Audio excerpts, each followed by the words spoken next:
China launched the second round of trial run of DCEP, its pioneering digital currency issued by PBOC, the central bank, in its most economically developed Yangtze River Delta region early 2021. Shanghai is one of them. I applied for my e-wallet in March. Someone I know of who works at ICBC sent me a QR code for registration. About a week later, I found my account active. The digital currency came with a separate app where you can top up, withdraw, or pay. Your eCNY account is supposed to be linked with your debit account at any of the 6 largest banks in China. Using the underlying technology of near-field communication, any payment or transfer can be finished without internet connection, something that is fundamentally different from WeChat Pay or Alipay. I ran into this booth in the middle of a shopping site during the May holiday. It was set up by Bank of Communications, or BOCOM. There were 2 staff from the bank asking curious passers-by to apply for their own e-wallet by scanning this QR code. And a 30 RMB or a $5 worth of cashback will be deposited to their e-wallet if they do so right on site. To my very much surprise, most applicants who decided to try out this new, intangible, and tech-based form of currency are people in their 60s or above, perhaps being enticed by the cash reward they can enjoy right away.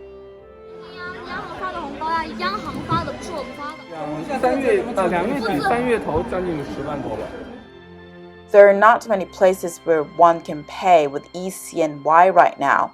Only some specially designated stores accept it, as it is still in its trial phase.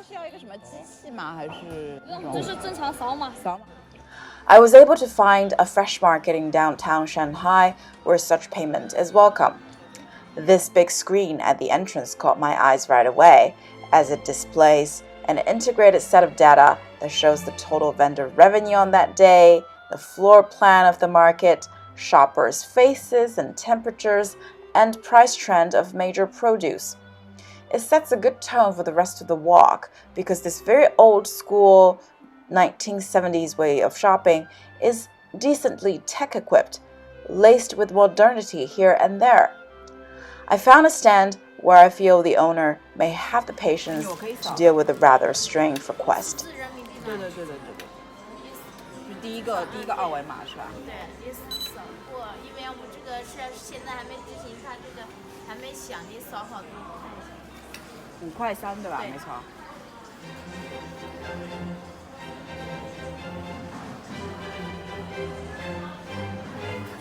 哎，用的人多吗？没有，你是第二个，刚刚有一个在。哎，它这个跟支付宝没啥区别吧？其实是没啥区别，它只是数字。The entire experience is not any different from the already prevalent forms of payment, namely WeChat Pay or Alipay. And the same feeling was echoed by the banks as well. 哎，它跟原来的那个什么，比如说我用借记卡有什么区别？没有什么区别的了。跟支付宝一样，只是为了这是国家发行的一个 APP 之前不是跟打压了一下支付宝吗？那每年规定6打银行存在，这是政治的，个人都说2行吧。There are many speculations around why PBOC wanted to take the lead in issuing a digital yuan or GovCoin.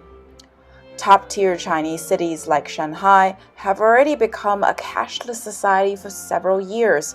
I can't even remember the last time I used an ATM. What are the incentives for the urban dwellers to shift to another form of payment? Some say this new digital currency is to crack down on Alipay. Some say this is to overthrow the dominance of US dollars. Some say it is to counter money laundering. Perhaps some remarks from the upper echelon of the authorities may give us some clues on the mission of a digital yuan.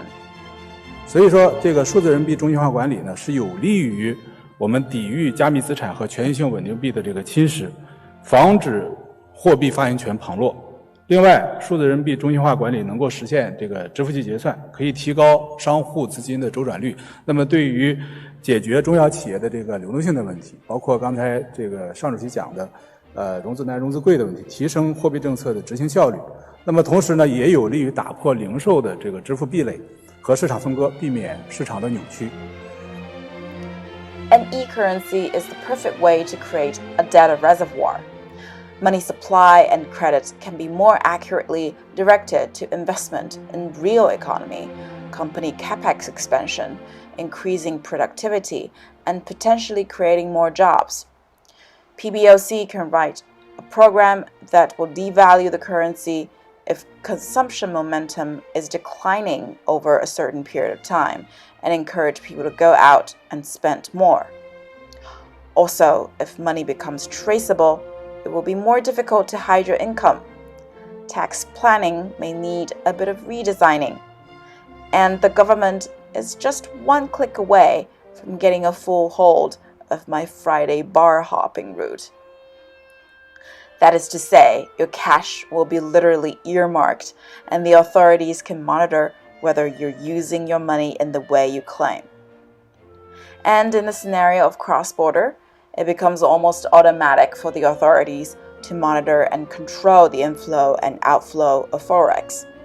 In the worst-case scenario, if the US is to impose sanction on China and shut down its access to the SWIFT system, traditional RMB will no longer be cleared or settled in international trade, whereas the digital currency, which can be stored in the form of an offline copy, can act as a backup currency settlement plan and may potentially facilitate China's ambition to create a regional trade bloc and strategic partnership on the back of its Belt and Road initiative.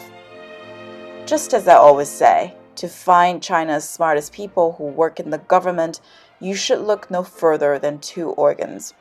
One is, of course, the Standing Committee of the Politburo, and the other is PBOC.